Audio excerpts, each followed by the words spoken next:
जाताना चेहऱ्यावरचा आनंद एकदम द्विगुणित होऊन जातो आणि येताना चेहऱ्यावरचा आनंद म्हणावं की काय म्हणावं कळतच नाही.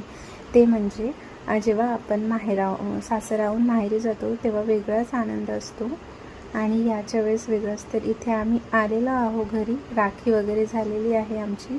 तर घरी आले आणि घरी खूप जास्त पसारा होता, तर पूर्ण आवरून घेतलेला आहे मी.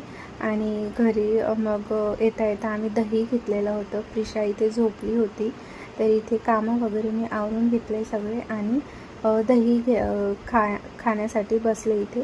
तर बघू शकता तुम्ही इथे 3 वाजलेले आहे आणि आम्ही आलो होतो 12 वाजता. तर फ्रेंड्स, आज ना छान ऊन निघाली. आमची कपडेवाली कपडे धुत आहे. तर मी इकडे कामं वगैरे करून घेतली आणि नेमकंच इथे दही खाण्यासाठी बसली. तर इथे दही